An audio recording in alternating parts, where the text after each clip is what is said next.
Hello my dear students, welcome back to our channel. আমাদের channel তোমাদের সকলকে স্বাগত। আশা করি সকলের পরীক্ষা ভালো হয়েছে টেস্টের, এবং কোনো কোনো স্কুলে এখনও টেস্ট পরীক্ষা বাকি, কোনো কোনো স্কুলে কালকে পরীক্ষা আছে। যেমনই আমাদের বেলঘড়িয়া মহাকালী গার্লস হাই স্কুলে কালকে মাধ্যমিকের টেস্ট পরীক্ষা আছে। তো অল দ্য ভেরি বেস্ট সকলকে। চিন্তা করো না, তোমরা যারা আমার কাছে পড়ো তারা অবশ্যই তোমরা চিন্তা করো না যে সকলে পরীক্ষা ভালো হবে। যা যা করিয়েছি, যে অঙ্কগুলো করিয়েছি একবার দেখে যাও, নিশ্চয়ই কমন পাবে। ঠিক আছে, অবশ্যই এখানে কমেন্ট সেকশনে এসে জানিও পরীক্ষা কেমন হলো কালকে। তো তোমরা অবশ্যই দেখতে পাচ্ছ স্ক্রিনে যে Belgharia Mahakali girls high school লেখা যায়। স্যার কি এটা? না, তো টেস্ট এক্সামিনেশন 2023 গত বছরের যে টেস্ট পরীক্ষা তার কোশ্চেন, এবং সেটা আজকে সলভ করবো আমরা। ঠিক আছে, চলো শুরু করি। বায়োফুয়েলের একটি উদাহরণ দাও। তাহলে বায়োফুয়েল কী হবে? অবভিয়াসলি আমরা গোবর গ্যাসকে নেবো বায়োফুয়েল। দেখো, বায়োফুয়েল মানে যেগুলো জীব থেকে তৈরি হয়, কয়লা, ডিজেল, গ্যাসোলিন, এগুলো একটাও তৈরি হয় না, শুধুমাত্র গোবরটা পাওয়া যায়। নিচের কোনটি মোলার আয়তনকে সূচিত করে? মোলার আয়তন মানে এক মোলে যতটা আয়তন থাকে, যেমন 22.4 লিটার প্রতি মোল, তাহলে that should B A, molar আয়তন। ওকে, চলো। সরি। 1.3, একটি গ্যাসের বাষ্প ঘনত্ব 8। আচ্ছা, বাষ্প ঘনত্ব 8 মানে কত? তার আণবিক ভর 16, তার মানে 16 গ্রামে থাকে 22.4 লিটার, তাহলে 11.2 লিটারে কত হবে? 8, তাই না? তাহলে 8 গ্রাম। ঠিক আছে, দেখো দাগ দিয়েছে হয়তো এটা। চলো 1.4, তরলের প্রকৃত প্রসারণ গুণাঙ্ক ও আপাতত প্রসারণ গুণাঙ্ক গামা আর গামা এ হলে রিয়াল সবসময় অ্যাপারেন্ট থেকে বেশি হয়, প্রকৃত প্রসারণ গুণাঙ্ক সবসময় আপাতত প্রসারণ থেকে বেশি হবে, মাথায় রাখবো। 1.5, নিচের কোন দর্পণের জন্য দৃশ্যমান ক্ষেত্র অধিক পাওয়া যায়? এটা হবে উত্তল দর্পণ। দেখো কোয়েশ্চেন সবই কমন পেয়েছো, তুমি দেখো একবারও যারা যারা পড়েছো আমার কাছে, মোটামুটি দেখো এগুলো সবই কমন কোয়েশ্চেন। তুমি অঙ্ক দেখলে পাগল হয়ে যাবে গত বছরে, যে স্যার এই অঙ্ক আপনি কতবার করিয়েছেন, আমাদের এইগুলো কোয়েশ্চেন এসেছে পরীক্ষায়। 1.6, প্রতিসরণের ক্ষেত্রে কৌণিক বিচ্যুতির মান সর্বনিম্ন হবে যদি আপতন কোণ কত হয়? তাহলে প্রতিসরণের ক্ষেত্রে কৌণিক বিচ্যুতি, দেখো আমাদের ক্ষেত্রে যদি লম্ব আপতন হয়, লম্ব আপতনে আপতন কোণ 0 হয়, প্রতিসরণ কোণও 0 ডিগ্রি হয়। সো এটা কি হবে? Actually 0 degree Celsius. ঠিক আছে, চলো 1.7, লাইভ তারের রং নিচের কোনটি? না তো বাদামি রং হয়। কতগুলি বাল্ব শ্রেণী সমবায় যুক্ত? তাহলে কতগুলো বাল্ব যদি শ্রেণী সমবায় যুক্ত থাকে তাহলে পরে কোনটি সমান হয়? ঠিক আছে, শ্রেণী সমবায় থাকলে তাদের প্রবাহ মাত্রা সমান হয়, মাথায় রাখবো। ঠিক আছে, ওকে। তারপরে দেখো, মানে যে ছবি পাঠিয়েছে একটু ভালো পাঠাতে পারিনি, শ্রুতি একটু ভালো ছবি পাঠালে ভালো হতো আরো। ঠিক আছে, হোয়াট এভার। 1.9 এটা দেখো, 92U235 নিউক্লিয়াস থেকে একটি আলফা কণা নির্গত হলে নতুন নিউক্লিয়াসটি হবে। তাহলে আলফা বেরোলে পরে 92 জায়গায় হবে 90, আর 235 জায়গায় হবে 231। খোঁজো, তাহলে 90 থোরিয়াম 231 নাকি?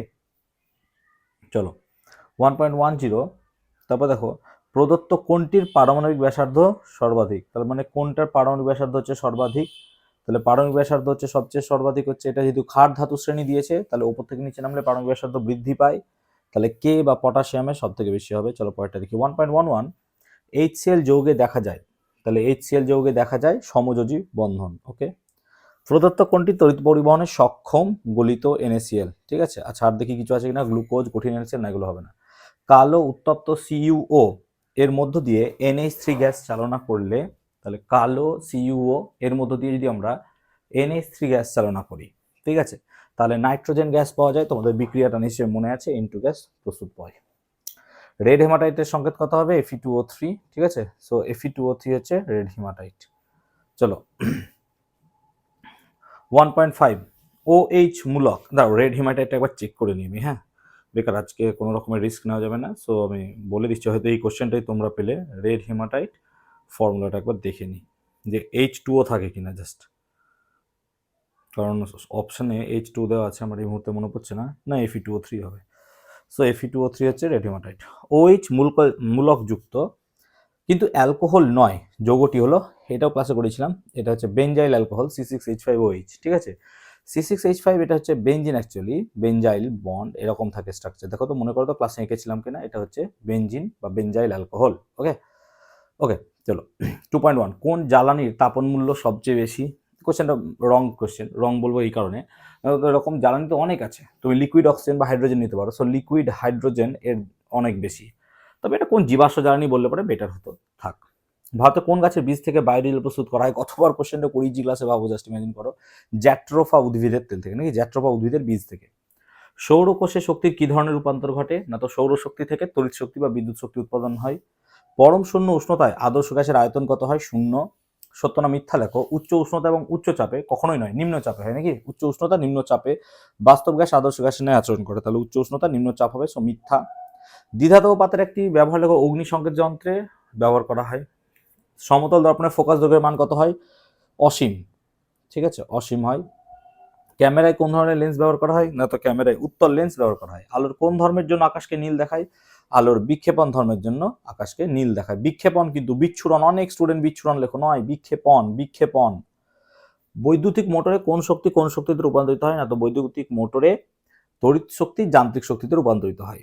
সিএফএল বাতির তুলনায় এলইডি বাতির আয়ু বেশি, ঠিক আছে, এলইডি।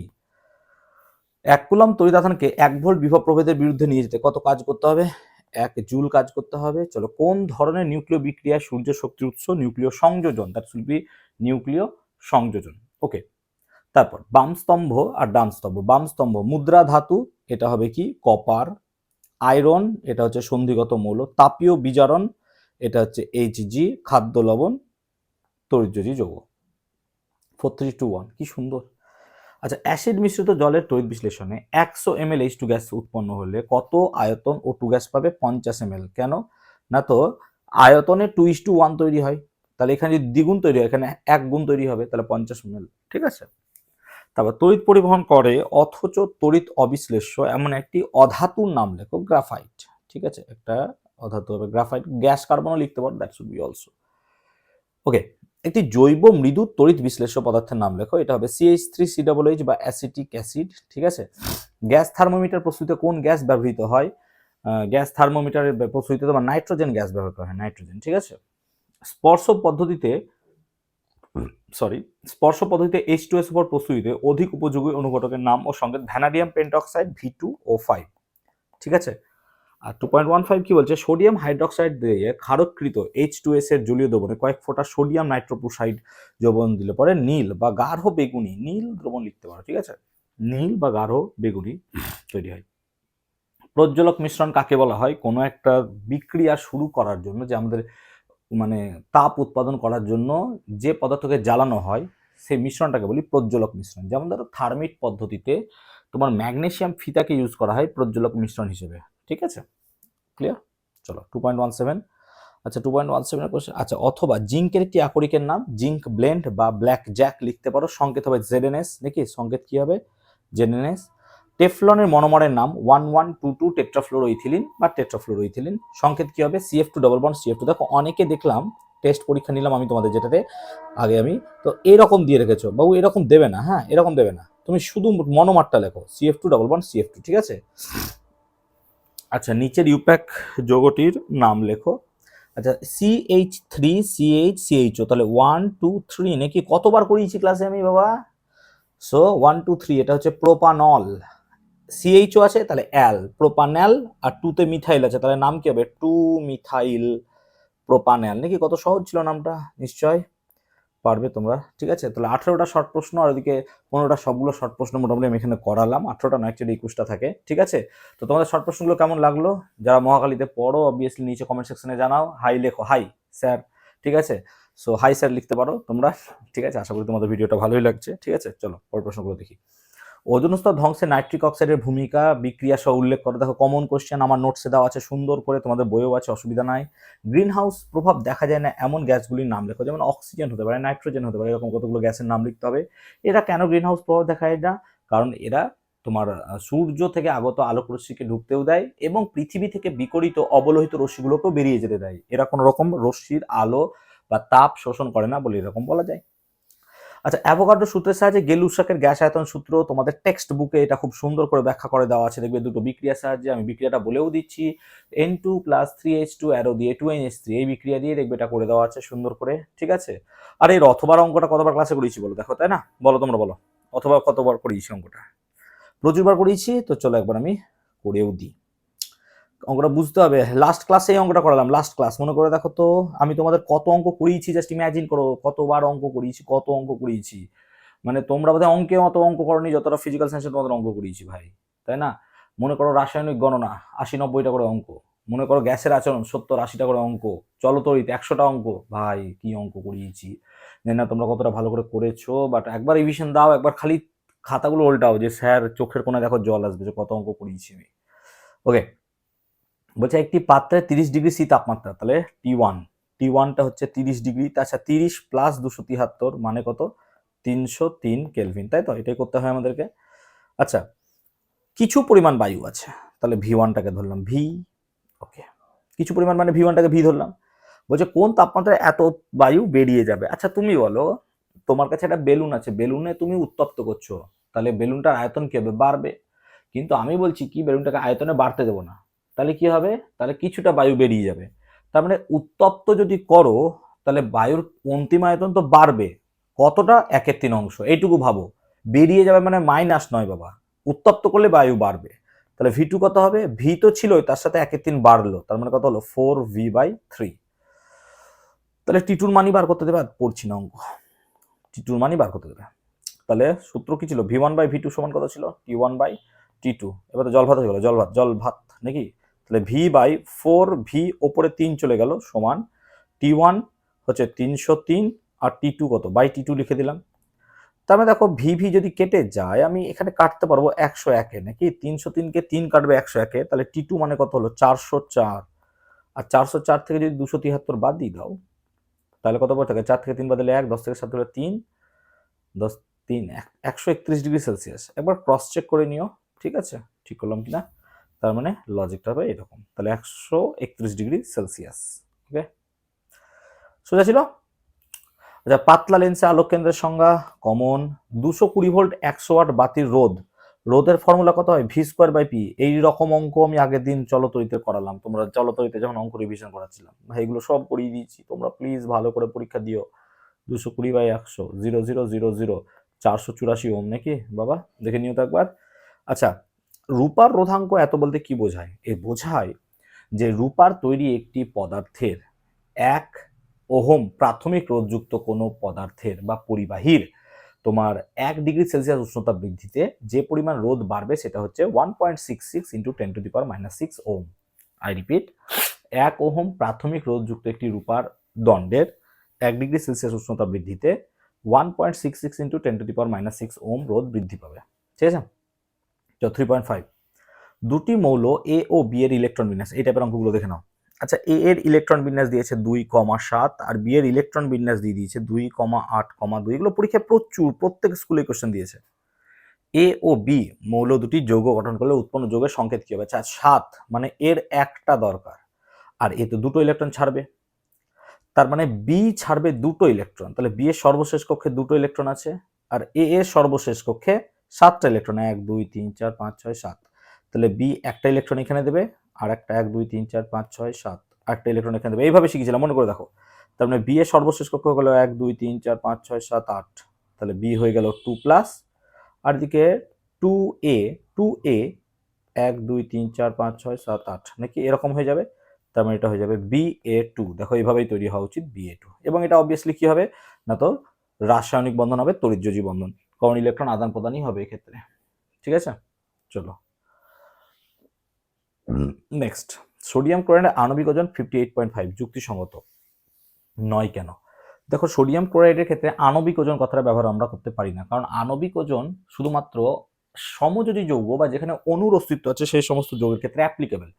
সোডিয়াম ক্লোরাইড একটা আয়নীয় যৌগ, আয়নীয় যৌগ হওয়ার জন্য এখানে বিচ্ছিন্ন অণুর কোনো অস্তিত্ব নেই। যদি এই কথাটা লেখো বাস ফুল নাম্বার, বিচ্ছিন্ন অণুর যেহেতু অস্তিত্ব নেই, তাই আমরা এখানে আণবিক কথাটা ইউজ করতে পারবো না, আণবিক কথাটা অণু থেকে এসছে, সেই জন্য আমরা এখানে সংকেত ওজন বা ফর্মুলা ওয়েট ইউজ করব।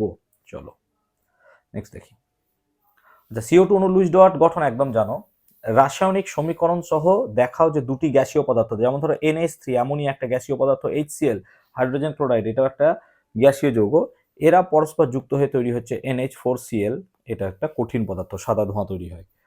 পাতিত জল অপেক্ষা সমুদ্রের জলে লোহায় মরচে পড়ার বেগ দ্রুত হার কেন, কারণ সমুদ্রের জলে তোমার ক্লোরাইড আয়ন সালফেট আয়ন এরকম কিছু আয়ন থাকে, এই ক্লোরাইড আয়ন বা সালফেট আয়ন এরা কি হয়, মরচে পড়াকে ত্বরান্বিত করে, যেহেতু মরচে পড়াকে ত্বরান্বিত করে তাই আমরা দেখবো সমুদ্রের জলে এই দুটো আয়নের জন্যই বেশি পরিমাণে তোমার মরচে পড়ে। প্রকৃতিতে মুক্ত অবস্থায় পাওয়া যায় এমন একটি ধাতুর নাম মার্কারি, পারদ অবভিয়াসলি মুক্ত অবস্থায় পাওয়া যায়, সোনা রূপা প্ল্যাটিনাম এগুলো সবই মুক্ত অবস্থায় মোটামুটি পাওয়া যায়। চলো অথবা ক্যাথোডীয় সংরক্ষণ তোমাদের পারুল টার্গেট থেকে যখন করাই তখন ক্যাথোডীয় সংরক্ষণটা প্রত্যেকটা ব্যাচে আমি লিখে দিয়েছিলাম। ক্যাথোডীয় সংরক্ষণ, অ্যাজ ইউ ক্যান রিমেম্বার, প্রত্যেকটা ব্যাচে তোমাদের ক্যাথোডীয় সংরক্ষণটা লিখে দিয়েছিলাম। সো ক্যাথোডীয় সংরক্ষণটা একটু ভালো করে পড়ো, বইয়ে দেওয়া আছে, আমি খাতায় তোমাদের লিখেও দিয়েছি ক্যাথোডীয় সংরক্ষণটা, জাস্ট একটু খাতাটা উল্টে দেখে নাও, আর বলছি না। একটি মাত্র রাসায়নিক বিক্রিয়া দ্বারা কিভাবে ইথাইল অ্যালকোহল ও ডাইমিথাইল ইথার, বলো এটা করালাম কিনা, এটাও ক্লাসে করালাম কিনা পারুল টার্গেটের কোশ্চেন। আমি আর এগুলো বলছি না, কেন বলছি না, বিকজ তোমরা যারা পড়ো তোমরা এইসব কোশ্চেনগুলো সব পেয়ে গেছো, আমি অলরেডি করিয়ে দিয়েছি ভাই, এগুলো সব করে দিয়েছি। প্লিজ প্লিজ প্লিজ ধৈর্য নিও না আমার পরীক্ষা, ঠিক আছে। অথবা দেখো, অথবা রূপান্তর করো বলছে CH3COOH থেকে CH3COO2H5, কি করে হবে তাহলে এটা, এখানে করে দিচ্ছি। হ্যাঁ, তাহলে CH3COOH প্লাস, তাহলে আমাকে CH3COO তো হলো, তাহলে C2H5OH লাগবে, তাহলে HO C2H5 H5C2, দেখো এইভাবে লিখলাম, উল্টো লিখলাম কেন, তোমরা ক্লাসে জানো স্যার এইভাবে পড়ায়, কি করি, তাহলে এখান থেকে H আর OH বেরিয়ে গেল নাকি জল হিসেবে, তোমরা খাতাগুলো করতে যাও না। তাহলে কি তৈরি হবে, CH3COO, দেখো এটা পড়ে রইলো আর এইটা পড়ে রইলো না গো, তার মানে এটা পড়ে রইলো C2H5 আর H2O বেরিয়ে গেল। এই বিক্রিয়াটাকে বলা হয় এস্টারিফিকেশন বিক্রিয়া, নিশ্চয়ই এইভাবে ক্লাসে পড়িয়েছিলাম, মনে করে দেখো। এবার 4-এর দাগ চলে এসে দেখো তো কোন কোয়েশ্চেন, কোন অঙ্ক আনকমন, দেখো তুমি দেখো তো। চার্লসের সূত্র বিবৃত করো, এর থেকে পরম শূন্য সূত্র মান নির্ণয় করো। এক্স্যাক্টলি এই কোয়েশ্চেনটা আমি মক টেস্টে দিয়েছিলাম এবং এটা টেস্টের আগেও দিয়েছিলাম, এই প্রশ্নটাই টেস্টে এসেছিল গতবার। আমি তোমাদের জানো যে টেস্টের আগেও তোমাদের টেস্ট পরীক্ষা আমি নিয়েছি, মনে পড়ছে, প্রত্যেক ব্যাচের টেস্টের আগে আমি কিন্তু 90 মার্কসের টেস্ট পরীক্ষা নিয়েছি, ঠিক আছে। তাহলে তোমাদের এখনো পর্যন্ত তোমরা প্রায় 35-30টা পরীক্ষা দিয়ে বসে আছো অলরেডি আমার কাছে, অ্যাজ ইউ ক্যান রিমেম্বার, ঠিক আছে। আরও পরীক্ষা অনেক বাকি আছে নেওয়া। চলো, আচ্ছা, 6 গ্রাম কার্বনকে সম্পূর্ণরূপে পোড়ানোর জন্য প্রয়োজনীয় অক্সিজেন কত গ্রাম পটাশিয়াম ক্লোরাইডকে উত্তপ্ত করে পাওয়া যাবে, বলো। এই অঙ্কটা পারুল টার্গেট থেকে করিয়েছি, আগের দিন এসেছিল পারুল টার্গেটে, এই অঙ্কটা ছিল, আমি করিয়ে দিয়েছি, ঠিক আছে। এবং এই অঙ্কটাও কমন অঙ্ক, ঠিক আছে। একবার জাস্ট পাতা উল্টাও, দেখো এই অঙ্ক দুটো যদি না পাও আমাকে মেসেজ করো যে স্যার এই দুটো অঙ্ক নাই, জাস্ট এক মেসেজ করো, আমি এই চ্যালেঞ্জটুকু বলছি, কারণ প্রত্যেক ব্যাচে আমি অঙ্কটা করিয়ে দিয়েছি, ঠিক আছে, কারণ আমার মাথায় থাকে কোনটা কি কোশ্চেন এসছে, ঠিক আছে। তাই এই দুটো করাচ্ছি না, প্লিজ যারা পড়ো আমার কাছে তোমরা জানো যে এই অঙ্ক দুটো করে দিয়েছি। আচ্ছা, তোমাদের অনেকে হয়তো জানো না, ঠিক আছে, করে দিচ্ছি, ছাড়ো, আবার খুঁজতে টুজতে হবে, টাইম ওয়েস্ট হবে। আচ্ছা, বলছে 6 গ্রাম, আচ্ছা কি বলবো, অঙ্কটা মুখস্থ অঙ্ক, C+O2, এটা হচ্ছে CO2, এবার C12, O2 কত 32 গ্রাম, তাহলে 12 গ্রাম কার্বনকে পোড়াতে অক্সিজেন লাগে 32 গ্রাম, একে কত 6 গ্রামে কত লাগছে, কত 16 গ্রাম, ঠিক আছে।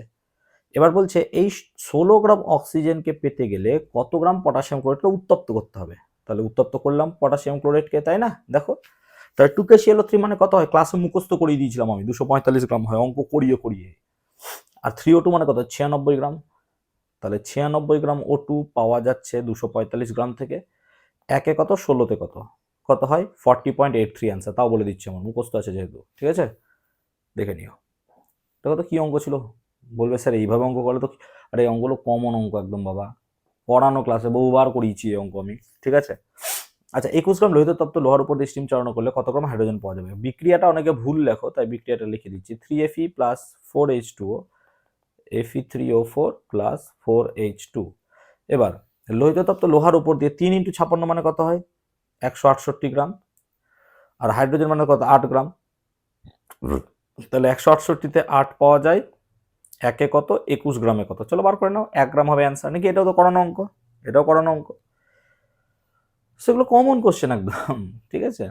আচ্ছা, কঠিন পদার্থের মধ্যে পরিবাহিত তাপ কোন কোন বিষয়ের উপর নির্ভর করে, কি কি বিষয়ের উপর নির্ভর করে, না তো পদার্থের প্রকৃতির উপর নির্ভর করবে, দুই প্রান্তের উষ্ণতার পার্থক্যের উপর নির্ভর করবে, পদার্থ মানে পদার্থের হচ্ছে বেধের উপর নির্ভর করবে, পদার্থের ক্ষেত্রফলের উপর নির্ভর করবে, সময়ের উপর নির্ভর করবে।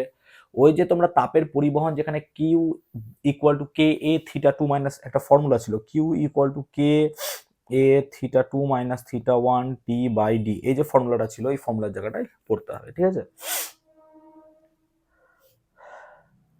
কোনো তরলের সমতল পৃষ্ঠে, ঠিক আছে, কোনো তরলের সমতল পৃষ্ঠে বায়ু থেকে 45 ডিগ্রি কোণে আপতিত আলোক রশ্মি ওই পৃষ্ঠ থেকে তরলে প্রতিসরণে 15 ডিগ্রি কোণে বিচ্যুত হয়, তরলের প্রতিসরণ নির্ণয় করো। দেখো তো অঙ্কটা কমন কিনা, দেখো তো অঙ্কটা কমন কিনা, করিয়েছি কিনা। তাহলে আপতন কোণ 45 ডিগ্রি, বিচ্যুতি কোণ 15 ডিগ্রি, তাহলে আই হচ্ছে 45 ডিগ্রি, বিচ্যুতি হচ্ছে 15 ডিগ্রি, আর delta equal to I minus R জানো, তাহলে 15 সমান 45 মাইনাস আর, তাহলে আর সমান কত হবে, তাহলে আর সমান 30 ডিগ্রি। তাহলে মিউ মানে কত হয়, sine i by sine r, তাই না? মিউ মানে sine i by sine r, তাহলে sine 45 degree by sine 30 degree. তাহলে সাইন 45 মানে কত, 1/√2, সাইন 30 মানে কত, হাফ, তার মানে 2/√2, তার মানে কত, √2। That is your answer. ঠিক আছে, √2 ইজ ইউর অ্যান্সার। ক্লাসে করানো অঙ্ক অবভিয়াসলি ক্লাসে করিয়েছি। চলো, চোখের দীর্ঘদৃষ্টি ত্রুটি কি? সহজ কোশ্চেন বলছি না। আলোর বিক্ষেপণ কাকে বলে? এটাও সোজা। 4.6 এটা দেখো, E equal to I R plus I R, এই প্রমাণটা, তাই না? I equal to E by R plus R, যে প্রমাণটা, সেটা তোমাদের বই আছে। ওকে, 10 ওহম রোধ বিশিষ্ট একটি তারকে সমান দুভাগে ভাগ করে সমান্তরাল সময়ে যুক্ত করলাম। দেখ ভালো করে দেখ, 10 ওহম তারকে দুভাগে ভাগ করলি, তাহলে প্রত্যেকটা ভাগের রোধ হবে 5 ওহম করে। কেন? কারণ তারের রোধ দৈর্ঘ্যের সাথে সমানুপাতিক। এবার এদেরকে যদি সমান্তরাল সমবায় যুক্ত করিস, তুল্য রোধ কত হবে বাবা, 5 × 5/5 + 5, তার মানে 25/10, 2.5 ওহম। ঠিক আছে, চল অঙ্ক হয়ে গেল। তুল্য রোধ হবে। শর্ট সার্কিট কি? এবার শর্ট সার্কিট তো তোমরা জানো, আর বলছি না। চলো নিচের চিত্র দেখো, নিচের বর্তনীটির তুল্য রোধ কত? আচ্ছা, তুল্য রোধ বার কর। তুই বল, এই দুটো রোধ কি সমবায় আছে? সমান্তরাল। তাহলে এদের তুল্য রোধ কত হবে স্যার? 8 × 12/8 + 12। ঠিক তো, তার মানে 8 12 96 বাই কত, 8 + 12 20, তার মানে 4.8 নাকি? এবার 4.8 আর 7.2 এটা কি আছে? শ্রেণী সমবায়। তাহলে 4.8 এর সাথে যদি 7.2 যোগ করিস তাহলে কত হয়? 12 ওহম। আর ভি হচ্ছে 6 ভোল্ট, তাহলে প্রবাহ মাত্রা আই সমান কত? ভি/আর, তার মানে 6/12 মানে 0.5 অ্যাম্পিয়ার। দেখ তো অঙ্কটা বুঝতে পারলি কিনা, কত বাচ্চা অঙ্ক একটা, তাই না? তাহলে আমি তুল্য রোধ বার করলাম, তুল্য রোধ বার করে প্রবাহ মাত্রা বার করলাম by the formula I equal to V R. So I equal to V R এই ফর্মুলা দ্বারা আমি করলাম। ঠিক আছে, চলো। আচ্ছা, নিউক্লিয়াসের ভর ত্রুটি কি? নিউক্লিয়াসের ভর ত্রুটি জানো, বন্ধন শক্তি, এগুলো কোশ্চেন কমন। আচ্ছা, তেজস্ক্রিয়তা কাকে বলে? কমন কোশ্চেন, সকলেই জানো এগুলো অ্যাকচুয়ালি। আচ্ছা, 92XA থেকে ZY238 প্লাস আলফা হলে এ ও জেড এর মান কত? আচ্ছা দেখ ভালো করে দেখ, ভর সংখ্যার সংরক্ষণ নীতি মানতে হবে। এখানে ভর সংখ্যা মানে কি? এই এই ওপরের গুলো বাঁ দিকে যা থাকবে ডান দিকের গুলোর সাথে সমান হবে। আচ্ছা, আলফা মানে অ্যাকচুয়ালি তো 2He4, ঠিক আছে? তার মানে লজিক্যালি এ মানে হবে 238 প্লাস 4। কেন? এইটা মানেই এই দুটো যোগ, ভর সংখ্যার সমান সম্পর্ক। তাহলে এ হচ্ছে 242। আর নিচে দেখ, 92 মানে হবে জেড প্লাস 2, জেড প্লাস 2, তাহলে জেড কত হবে অ্যাকচুয়ালি? 90। তার মানে এটা হবে আমার অ্যান্সার। ঠিক আছে, চলো। প্রদত্ত মৌলগুলিকে ক্রমবর্ধমান ধাতব ধর্ম অনুযায়ী সাজাও। ক্রমবর্ধমান ধাতব, ম্যাগনেসিয়াম, স্ট্রনসিয়াম, বেরিলিয়াম, ক্যালসিয়াম। তার মানে এটা কত নম্বর শ্রেণীতে আছে? ক্যালসিয়াম মানে 2 8 8 2, ম্যাগনেসিয়াম মানে 2 8 2, স্ট্রনসিয়াম একদম ডান দিকে আছে, বেরিলিয়াম। তাহলে ধাতব ধর্ম উপর থেকে নিচে নামলে বাড়ে। তার মানে সবচেয়ে বেশি ধাতব ধর্ম হবে তোমার কোথায়? তোমার এটা হবে ম্যাগনেসিয়াম, বেরিলিয়াম, ক্যালসিয়াম, ঠিক আছে, আর স্ট্রনসিয়াম। তার মানে সবগুলো আছে দ্বিতীয় শ্রেণীতে। ওকে, দ্বিতীয় শ্রেণীতে হওয়ার জন্য একদম নিচে যে থাকবে তার ধাতব ধর্ম বেশি, এসআর। তারপর কি হবে? তারপর হবে ক্যালসিয়াম, তারপর হবে ম্যাগনেসিয়াম, তারপর হবে বেরিলিয়াম।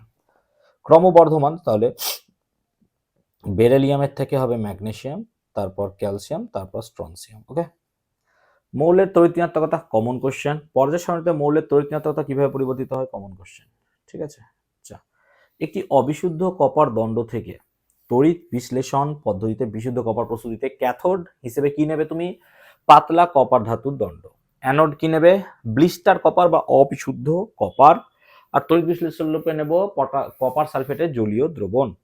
সালফিউরিক অ্যাসিড প্রস্তুতি গল্প দিয়েছে, মিথেনের প্রতিস্থাপন গল্প দিয়েছে। 4টে বড় বড় বিক্রিয়া আছে, 4টে বড় বড় বিক্রিয়া করতে হবে এখানে। আর রূপান্তর করো, এটা কি হবে তাহলে? এখানে লিন্ডলার অনুঘটক লাগবে নাকি? CH ট্রিপল বন্ড CH থেকে CH2 ডাবল বন্ড CH2 দিতে গেলে আমাকে এখানে কি দিতে হয়? লিন্ডলার অনুঘটক, লিন্ডলার অনুঘটক, ঠিক আছে। আর বায়োডি মানে যে সমস্ত পলিমার জৈব ভঙ্গুর তাদেরকে বলবো বায়োডিগ্রেডেবল পলিমার বা বায়োডি পলিমার। ঠিক আছে, সো আই গেস তোমাদের এই কোশ্চেন সলিউশনটা বুঝতে সুবিধা হবে এবং আগামীকাল যে পরীক্ষা আছে মহাকালী স্কুলের, সেটাতে তোমরা অবশ্যই ভালো পরীক্ষা দেবে। যদি কোনো সমস্যা হয় যারা আমার কাছে পড়ো অবভিয়াসলি আমাকে মেসেজ করো বা ফোন করো, আমি অবভিয়াসলি তোমাদের হেল্প করবো। ঠিক আছে? চলো পরে কোনো একটা ভিডিওতে সকলের সাথে দেখা হবে। সকলে ভালো থাকো, সুস্থ থাকো। টাটা!